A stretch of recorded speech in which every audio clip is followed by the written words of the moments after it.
Представители знака зодиака Козерог.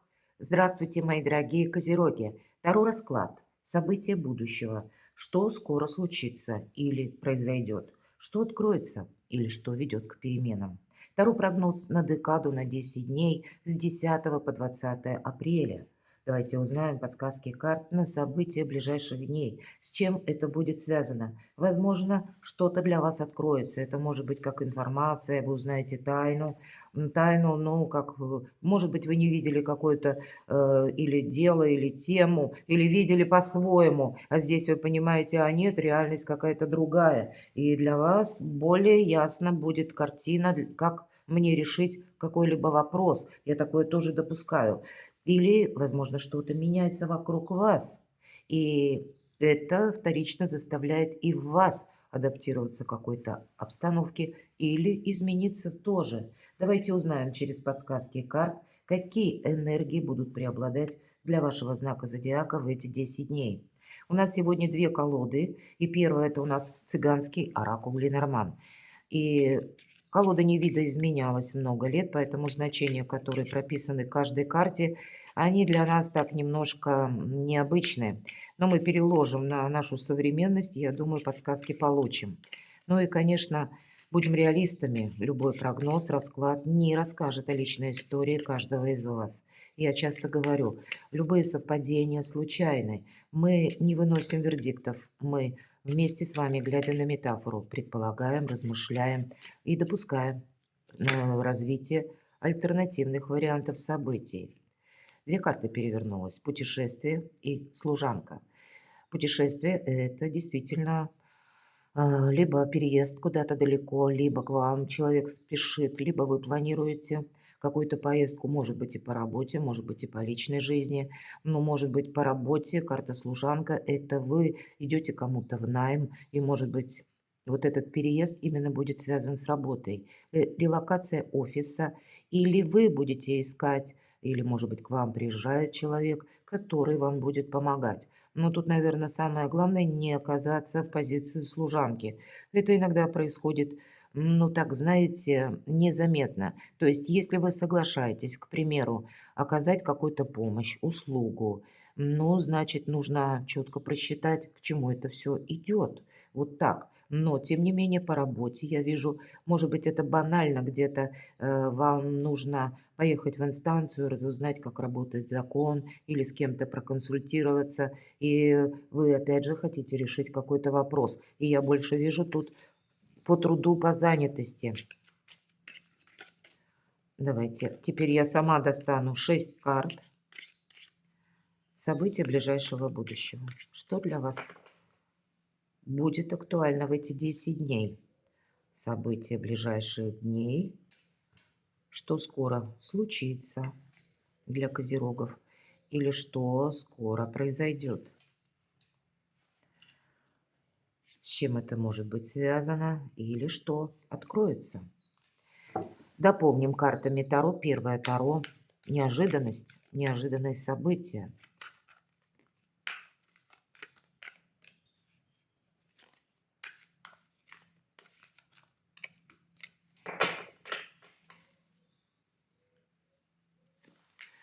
И вторая карта, что вам будет помогать, что вам нужно знать или важно услышать. Что для вас в плюс, в чем ваша ресурсность. И по основным сферам жизни посмотрим, это ваши достижения, работа, труд, профессиональная деятельность или учеба, документы. Вторая карта – финансовые энергии, деньги. И третья – любовь и личная жизнь. Итак, события ближайших дней. Тоска. Ну, тоска такое обтекаемое значение, то есть это внутреннее состояние неудовлетворенности по какому-то вопросу и одновременно воспоминания. Поэтому, может быть, воспоминания по части того, что вы бы хотели осуществить, но вам не удалось. И нет смысла в этой карте, потому что вот эти энергии мы можем как и завершить, и это будет правильно, но и, может быть, себя лишний раз не травмировать, если вы буквально тоскуете по какому-то человеку или по вашей истории, то, что не может быть продолжено. Но поэтому эмоции тут не самый лучший подсказчик в эти 10 дней. События ближайшего будущего. Но, тем не менее, постоянство. Вы можете сами искать тех людей, которые более постоянны. Вы люди надежные, мои дорогие козероги. Вы можете искать точно такие же, как и по работе, так и по части личной жизни. Или, в принципе, обращаться к тем людям, которые вы доверяете. Может быть, и есть какое-то разочарование, но постоянство– это такой хороший прогресс. Причем, если достаточно блеклая такая карта тоска, то посмотрите, яркая, уверенная карта постоянства. Но есть в вашей жизни какой-то фундамент, от чего вы можете оттолкнуться. И даже если что-то пошло не так, или буквально не случилось, как вы это предполагали, или вообще вы что-то даже не предполагали. Это было связано с силой непреодолимых событий. Меня смотрят люди из разных стран, но мы тоже это не меняем. Поэтому чем быстрее мы возвращаемся в реальность или понимаем, что, ну да, вот как бы тут сам себя не травмировал, а реальность это я не могу изменить. И это в конечном итоге добрые, я бы сказала, такие более здоровые энергии. События ближайшего будущего. Ну вот смотрите, вы можете быть как и на грани где-то отчаяния, так и называется карта отчаяния, именно потому что присутствует тоска или сожаление, что что-то не может быть продолжено. А в центре у нас очень добрая карта постоянства. Мы можем эту тоску продолжать до бесконечности.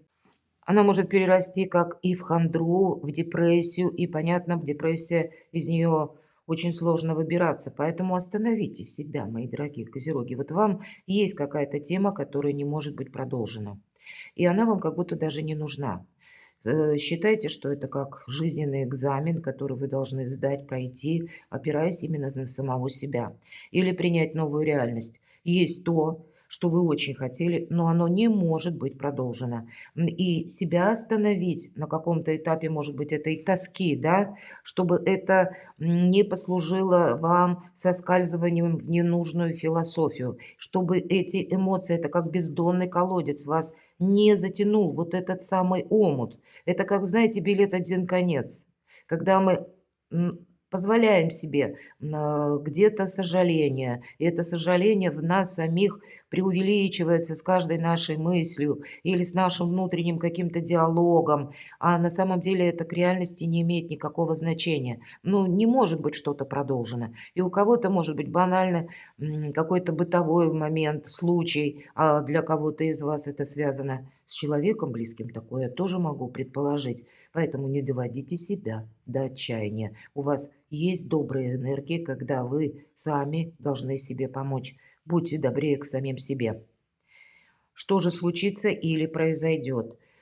Услуга. Где-то это о карте служанки, которая вам выпала еще до нашего расклада. Это вы можете оказывать кому-то услугу или вам тоже кто-то может оказывать услугу. Возможно, это будет связано как с решениями вопросов личной жизни, но и с другой стороны, услуга это всегда как бы ты мне, я тебе. Или какие-то товарно-денежные отношения, если вы соглашаетесь на какой-то труд, значит, нужно понимать, какой эквивалент взаимоэнергообмена будет следовать ваш адрес. Но услуга, тем не менее, присутствует, и это может быть банальное решение каких-то вопросов. Поэтому вверху карта тоска. Да, вот так решить, как вы хотите, может быть легко и просто.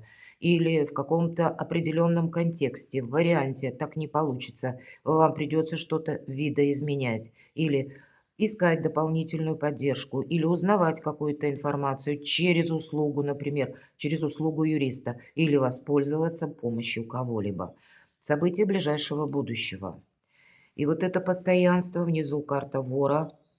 Понятно, что не для всех козерогов тут будет идти о воровстве, однако. И вот такая конкретная карта говорит, а ты не должен замечтаться. И может быть постоянство как раз карта и говорит, ты тут, если добавишь себе сейчас каких-то эмоций, согласитесь, мы становимся, знаете, вот такой психологический момент, мы очень уязвимы, когда мы погружаемся в себя. И мы думаем, что внешне это незаметно. Заметно еще как, поверьте. Поверьте просто моему опыту, моей практике, лечебной практике, когда человек заходит в кабинет, ты видишь, и ты понимаешь уже по его лицу, что, ну, что-то не так, он на своей волне. И иногда это может быть сопряжено действительно с какими-то сложным периодом жизни или с каким-то безвозвратным, к примеру, уходом человека, дорогого, близкого человека. Но это не для всех, вы переложите именно на свою реальность, мои дорогие козероги. Но вот то, что считывают с вашего лица, тут ведь могут считать и вот такие персонажи, которые сродни вора или что-то задумали свое. И вы именно в этой позиции вы будете уязвимы. Поэтому это вы думаете, что какая-то тоска – это ни о чем. А она, как я уже говорила, я не повторяюсь, вас куда-то может привести не туда. Или пусть это банальный какой-то момент. Вот кто-то мне писал, я не могу продать машину. Да и ладно, что за проблема? Ну, ты не можешь продать машину. Ну, ты, может быть, сейчас ты ее не можешь продать. А может быть, сложатся такие обстоятельства, ты потом скажешь себе спасибо, что она не продалась. Или какие-то обстоятельства, ну, тебя заставляют пересмотреть решение этого вопроса. Но это не глобальная проблема, если машина или что-то не продалось. Это всего лишь какой-то мелкий детальный вопрос, который вы можете все равно видоизменить. Но не в том контексте, как вы это первоначально хотели. Вот я сейчас вспомнила, и у кого-то что-то подобное. И я для примера, кстати, писал кто-то из козерогов. Понимаете, тут есть что-то более важное. И поэтому, думая о каком-то, может быть, конкретном событии, вы можете соскальзывать вот в эту какую-то глубокую философию и становитесь более, ну, знаете, менее, точнее, осмысленным и более уязвимым для тех людей, которые могут вас пытаться обмануть. Поэтому будьте внимательны к паролям аккаунтов, к примеру, к платежным электронным системам, к тому, что приходит на вашу почту. Все-таки мы живем в век цифровой технологии. Мы часто ради любопытства можем нажать на какой-то баннер, потому что нам что-то предложили. Ох, а вдруг это интересно? Нажали, и вы уже для какого-то мошенника будете прозрачны. Помните об этом. Ну и буквально к сумочкам, кошелькам. Кстати, воры, они тоже считывают людей, которые словно выпали из этой реальности. Нет этой осознанности. А для вас постоянство имеется в виду полный контроль как и себя, так и того, что происходит вокруг вас, или то, что приходит на ваш порог. Анализировать, что и люди говорят, и что люди делают. Ну вот как-то так серьезно. События ближайшего будущего или что откроется, вы получите какое-то известие. И это известие может быть связано конкретно с документом, бумагой или письмо. Опять же, цифровые технологии нам дают возможность общения в мессенджерах, СМС. Самым разным путем может приходить какая-то к вам информация, которая для вас важна. Вам нужно это каким-то образом учитывать. И вверху у нас отчаяние. Вполне вероятно, все то, что я рассказывала, ну, с позиции где-то психологии для вас может помочь, потому что вам эта информация может не понравиться. Может быть, все и начинается с того, у нас печаль, да, или тоска какая-то, карта такая неопределенная. А, возможно, это такие эмоции, потому что приходит какое-то извещение или пришла новость та или иная. И тут не нужно углубляться в эту новость, а переложить, как это мне помогает или как это мне мешает. А может быть, это на уровне одних эмоций и вообще на вас это не оказывает никакого влияния. Но эмоциональное влияние оно оказать конкретно может. Давайте посмотрим, что же за неожиданности. А тем не менее, вот посмотрите, сколько ненужной, вот у вас может быть внутренней, как философии или диалога, или каких-то сложных таких энергий, которые вас могут увести на глубину. А в неожиданности у вас праздник после победы. И может быть, вот как тот, кто писал «не продал машину», измени цену, пересмотри, рассмотри какие-то другие варианты. И если ты подвинулся или как-то тут сам элемент новизны добавил или понял, что сейчас, может быть, обстановка такова, подешевели эти машины, или, может быть, запчастей, к примеру, ну, я уже взялась за этот пример, не будет, да, у нас общая ситуация, общемировая, она тоже сложная, и от этого тоже какой-то даже мелкий вопрос может зависеть. Так прими реальность такой, как она есть, и значит, если вы что-то видоизмените, у вас получится получить победу, и будет на вашей улице праздник. Но есть что-то доброе. И как и карта постоянства, четвертка жезлов, это и есть постоянство, это опора. 4 жезла, это как 4 столпа или уверенность. И это в неожиданностях. Поэтому я тут вижу какой-то положительный момент. Но себя изменить приходится. Или отношение к кому-то, кстати, это такое тоже могу предположить. Что вам буквально помогает? Вы знаете, вам помогает где-то на этой декаде время, когда вы не торопите события. Вам помогает, тем не менее, разобраться с какой-то подвешенной ситуацией, решить какой-то зависший вопрос. Вот все те энергии, о которых я долго говорила. Вам нужно выйти из тупика, обратите внимание, как Т-образный перекресток. Вот всегда, да, ехал, ну вот и приехал. И тебе либо налево, либо направо. Выбирайте. Поэтому все то, что мною было сказано, эта карта подтверждает. Вот эти некоторые психологические моменты, которые мы с вами обсуждали, переложите на свою жизнь, и тогда вы более так объективно видите эту реальность. И причем будьте добры, милосерднее к самим себе. Какая-то ипатовая, двойственная ситуация ведь у вас тоже должна закончиться.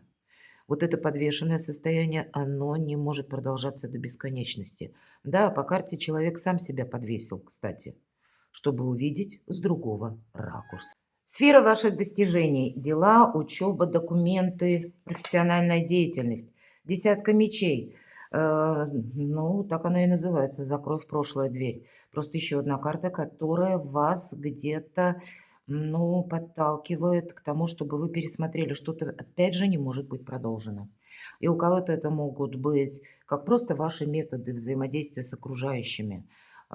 Меняется руководитель или меняется, может быть, и коллектив, меняются условия работы. Вам нужно как будто все равно принять то, что сложилось, адаптироваться и организовать свою жизнь, самое главное, как-то по-новому. Но уже прошлое само пытается оттолкнуться от вас.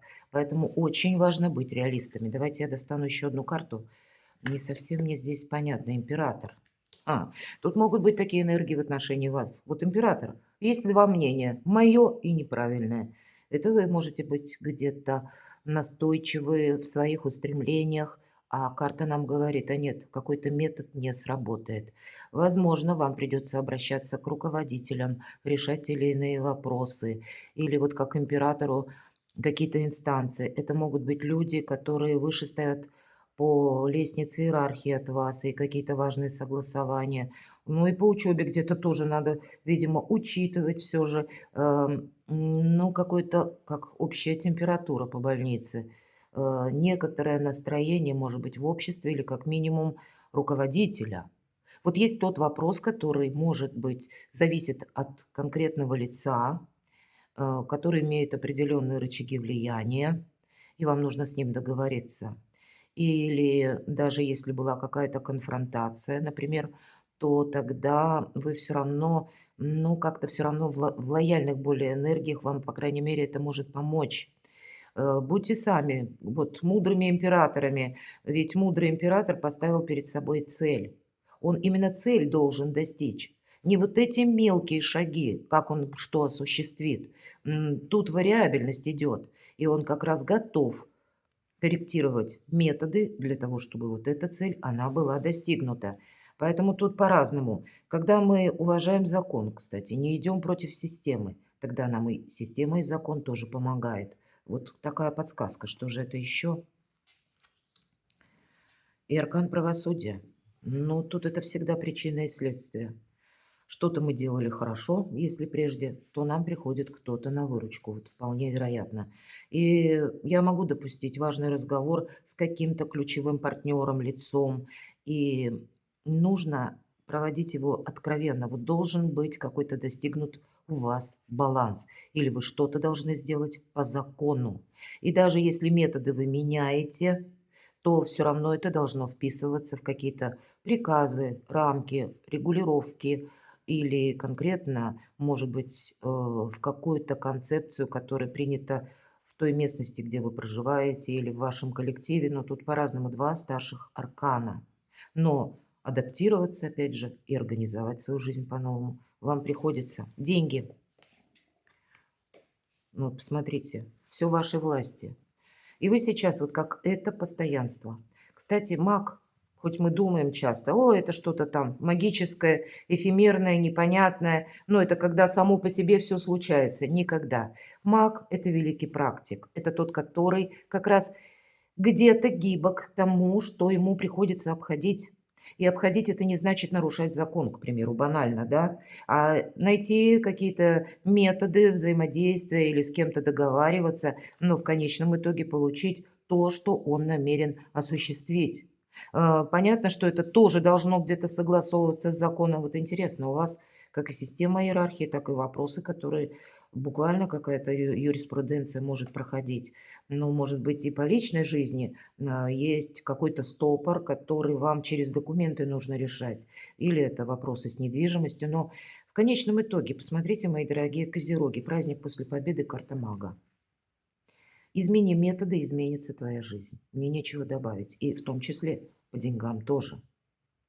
Переложите, вот я не буду много говорить уже, потому что основную мысль я сказала, а карты одна за другой только лишь подтверждают мною сказанное. Переложите, у вас добрые энергии идут, но вы можете упереться, что называется, во что-то свое и объективно не увидеть обстоятельств.